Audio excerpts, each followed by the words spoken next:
So what exactly are we looking at here? This is a run from about 3 years ago, and it was the first time I ever got a 142, which for me at the time was a really big deal.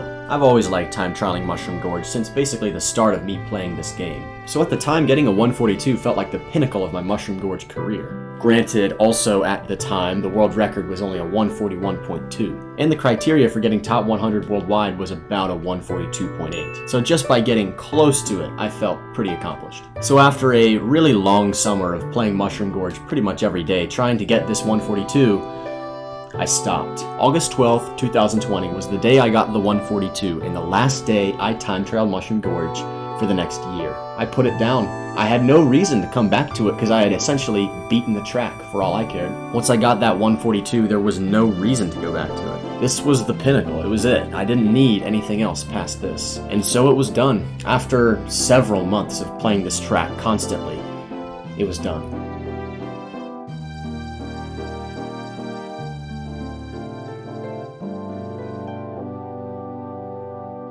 For about a year, and then I picked it back up again because this track is just too good to leave alone, man. See, in my previous runs, I never tried to do the hopless gap jump, but by now I decided it's about time I learned. So I did.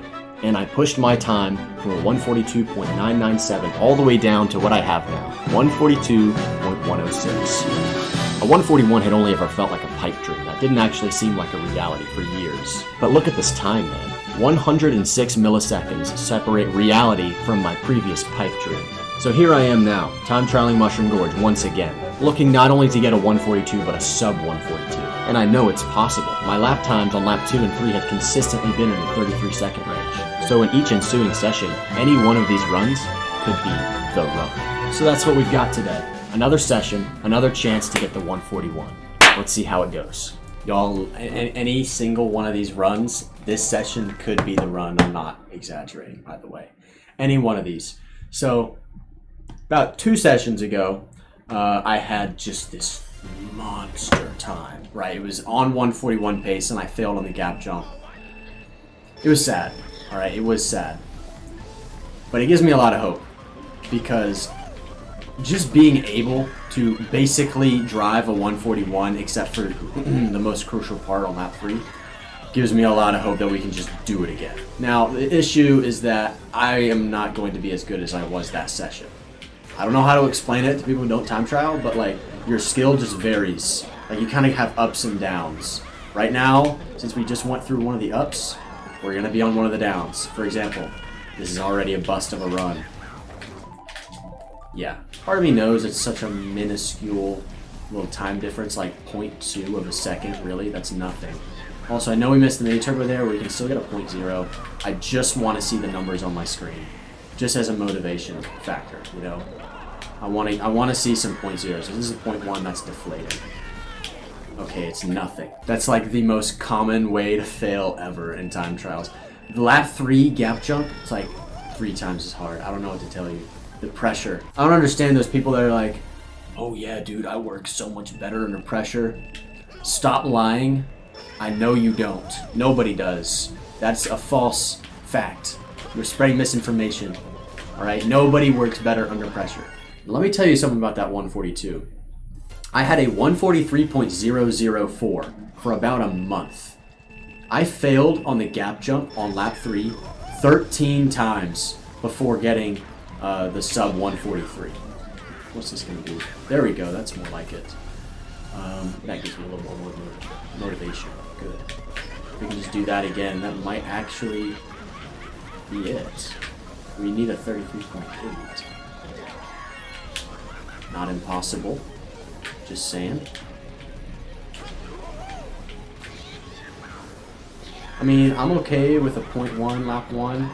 Because it's just, lap 1's got to be slower anyway. So if we can get like 2.9s here, no, let's shoot for that.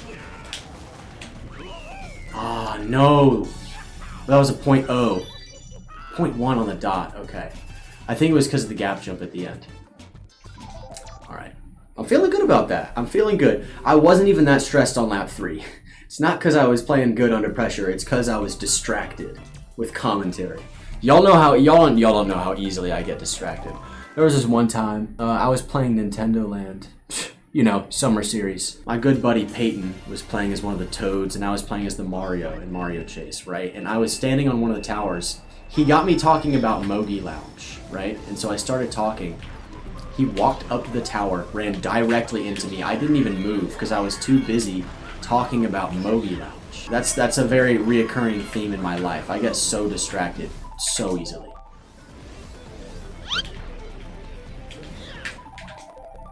So on that turn going into the cave, there's a little thing that you want to do where, how do I describe this?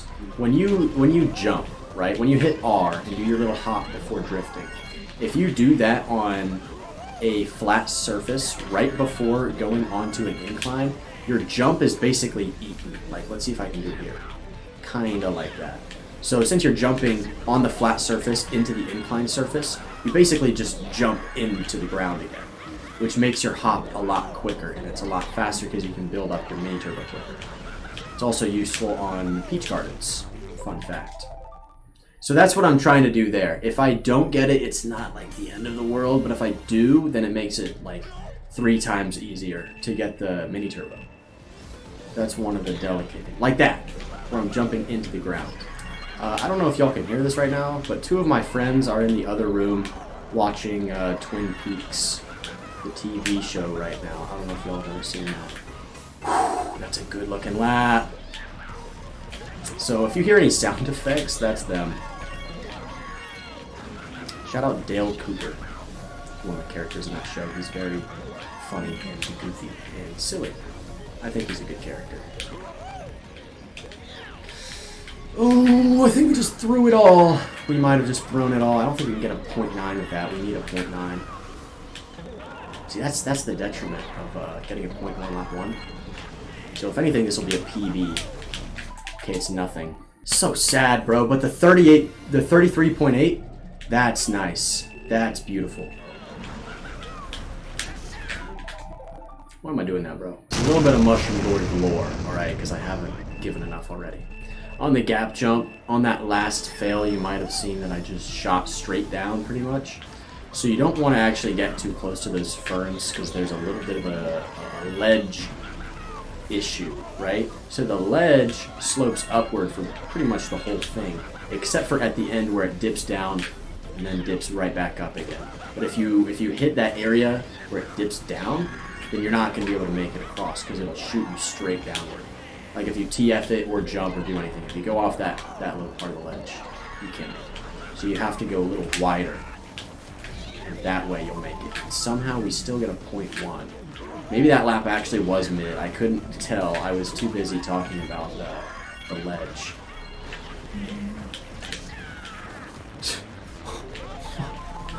How did I make that, dude? I jumped the wrong way. Mushroom Gorge has got some weird physics, man. Like with the gap jump, did you know you can make the gap jump hopless without TFing?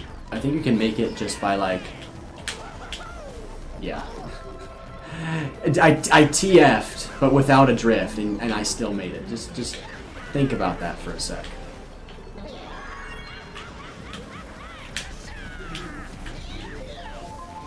See, how is that a 0.1? You could have shown like 33.9, and that would have been like, yeah, makes sense. That was a pretty good lap. I don't understand how that was a high 0.1. Not even for a sec.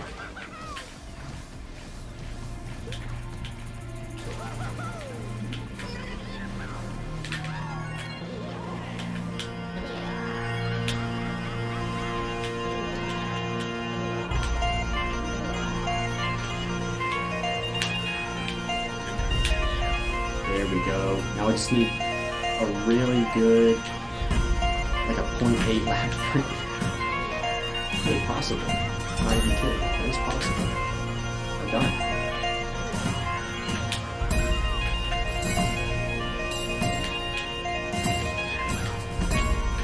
I don't know if I've done it on lap 3.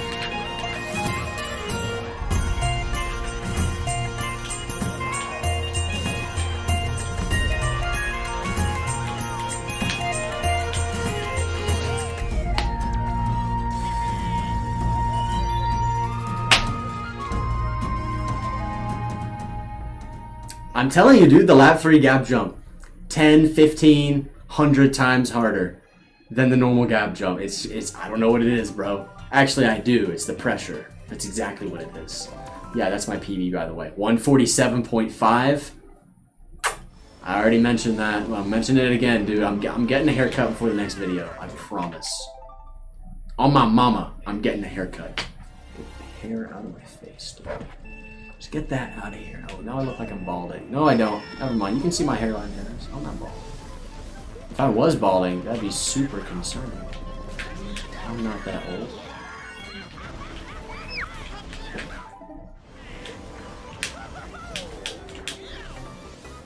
If that's what it takes to get a 0.9, I am a little discouraged. You have to get a good gap jump. And it's not going to make lap 3 any faster, so we have to get a low 0.9 or 0.8. And this is already not 0.8 material. Ooh, it's fine again. Alright, we got good luck again. If we get a good gap jump, this could be 0.9, and it could be a PB. It's only time will tell. And time told, and it's nothing. So in this session alone, we've gotten 3 lap 3 gap jump fails. Yeah, I'm living up to how I was 3 years ago, man. And that's a reset. It was a 33.9. Okay. And that's a reset. Nothing like a good Mushroom Gorge time trial session with that pole, you know? That pole has got to ruin my day at least once. So a little bit of lore. There's kind of 2 types of slip drifts you can get there. You can get a really tight one and a regular one. It's dependent on if you use the wheelie or not, right? So, fun fact, if you release the R button and press it again within 4 frames, you can get a slip drift without having to use a wheelie. I'm pretty sure. That might not be true, actually, but I think that's how it works. And if you get that, then your slip drift is super tight. If you don't, then you'd have to use a wheelie, and it'll be like a regular kind. You swing a little wider, but you build your mini turbo quicker. Let's see if I can do a regular one here. I probably will be able to. Yeah, that was a regular one. You could probably hear Funky Kong doing a little wheelie cheer. You know how he has his own special cheer for when he wheelies? He makes that noise for a slight bit of time. And when he doesn't make that noise, that means you get it without the wheelie. So what I did there on that lap 3 was not get the wheelie one, which brought me tighter and brought me into the pole. Since I'm just releasing R and pressing it again in an arbitrary, I mean it's not arbitrary, but you know, just quick succession. I'm not really like counting the frames or anything. It's pretty easy to accidentally get the tight one and go to the pole. Hence why I fail there a lot. By the way, that first turn soft drift is so nice. I love it. Once you get consistent at it, dude, that's like my favorite part of the whole track. It's so smooth. This is my second favorite part of the whole track. Because I never mess it up. I mean, you can make it slower, but you won't fail from it. You know, not like the gap jump. There we go. That's a good looking lap 1. Now, I do hate that stupid bridge when the developers were making Mushroom Gorge, or really any bridge made of those wooden planks, because it's on other tracks too. What they did is they made each individual plank its own polygon, which makes them super bouncy. So if you're trying to build a mini turbo, it's twice as hard. Just because, you know, the developers decided to make them all individual polygons. Why? Why, Reggie? You could have so easily just made the plank model and then made a separate bridge polygon, right? Not polygon. A separate bridge, what's it called? Hitbox, I guess? That way it's a smooth surface. They didn't do that. They kept each individual plank as its own object. And then there's gaps between the planks that do exist in the game, and you can bounce over them. It's a lot less. Oh, there was that little bump though, the super hop I was talking about earlier. It's a lot more prevalent on Bowser's Castle 64. You can hear Enmy talk about it in his long, like 15-minute video about time trialing that track. But it exists here too, and it is annoying me right now. There you have it. That was a very good lap 1 that we failed on, too. I wanted to keep that going. There is an example of getting the tighter slip drift that I was talking about. And it usually ends in hitting the pole. And by the way, I don't hate fails. You know, let's make this clear, right? Time trials is not about hating fails and loving runs, all right? Because then no one would want to. Because here's the thing: if a time trialer hated every time they failed, they would hate their life. I have failed on Mushroom Gorge 99.999% of all of my runs. I've failed. I can't hate that. You know, then I would never play this game. It's kind of like my opinion on Rainbow Ride in Mario 64. Hot take, Rainbow Ride is my absolute favorite stage in Mario 64. Don't care what anyone has to say about that. It's my favorite. And if you ask me why, it's because well, first of all, here's the thing. It's kind of a circular definition for me. I like it, so that means if you fall off the little platforms that everyone thinks is super annoying, you have to redo the whole level. I like that, because I like Rainbow Ride. All it means is I have to play it more. Oh no! I have to play more of my favorite stage. It's fun. I like it. Yo, Avery, you want to come in here and see this run? It's about to be the 141. I'm just kidding. I clickbaited you. I'm totally just going to fail here. But if you want to watch this run, I'll watch it. Started. Why not? It's actually a pretty good run so far. Sorry, we just got through a very trippy episode of Twin Peaks. Wow. The episode I watched really wasn't all that trippy. You missed the trippy one. Let's just say that. What was that bounce? That sucked. This brought it down to a 0.1. Oh, it's still a 0.0. Never mind, we're good. That was an all-star level lap 1. What's up, John? So, are you streaming? No, I can't stream. The Wi-Fi sucks. I'm just recording. Yeah, there was a very crazy scene in Twin Peaks. Oh! I'm fine. It's so weird actually seeing you play it like this. Yeah, dude, watch the hands. You see the claw grip? I do see the claw grip. Ah! I was curious to what that lap 2 would be, because it was really good except for missing that one mini turbo. So I was thinking that would be another 0.0, and then I could get a 0.9 lap 3 and get the 141. Right. So I always make these like calculations in my head. That's all I'm thinking about. I'm thinking about the numbers. That's why I'm a math major. Exactly. I learned how to add and subtract from time trialing. Not math class. Yeah. No. Mm-hmm. Business majors hate me. Which is harder, the subtraction of this or count it? Give me subtraction. In a best of 7 series, I'm taking subtraction in 4. Really? I actually think adding and subtracting, like at the very end of a definite integral, that's the hardest part. I'm not even kidding. Like Definite memorizing, integrals. Definitely know what that means. You know, like when you have an integral, but it's like definite. I definitely know what an integral is. I never made it past algebra 3. There's a third one. I only got to algebra 1 and 2. Then we moved on to pre-cal. It was basically trig. Oh, so you took algebra 2 with trig? Yeah. Oh. It's so easy. Yeah, That's the reason why I took it.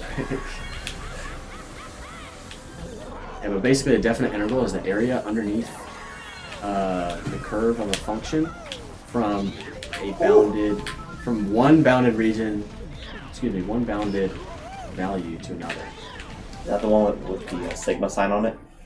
No, there's actually no sigma sign on it. It's got an integral sign. It's this funky looking S.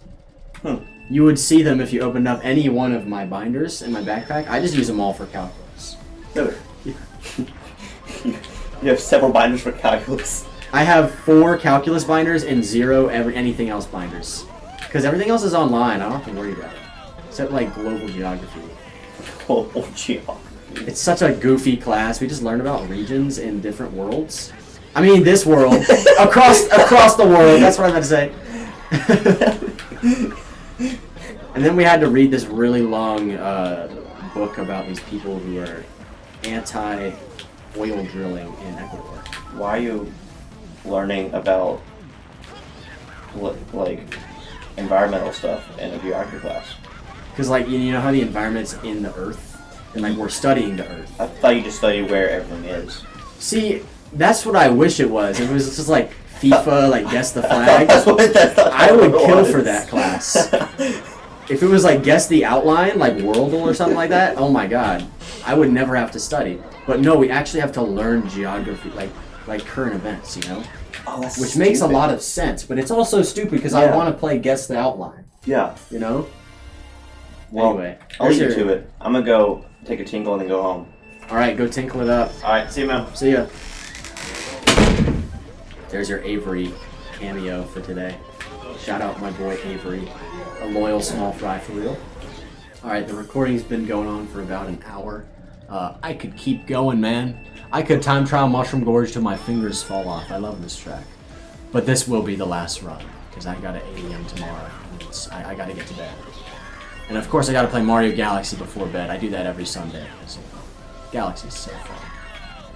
So, this will be the last run. Yeah. Will I PB? Stick around and find out. So far, this is a pretty good lap 1. So, maybe. That was kind of mid. But the rest of it could be good. I don't know. What if we get a good gap jump? We didn't. Alright, that's the session. Stay safe, stay keep. Okay, no, we're going to do an outro. Got a lot of good 0.9s, 0.8s, 0.0s. A lot of 0.1 lap 1s. Whatever. You know, if I get a 0.1 lap 1, that's super okay. Because that means all we have to do is get 2.9s. Which I mean is pretty hard, but it's very possible, especially because you lap 2 and 3 are always faster anyway. So stay safe, stay cute, stay loyal. Because I already know you are, and goodbye.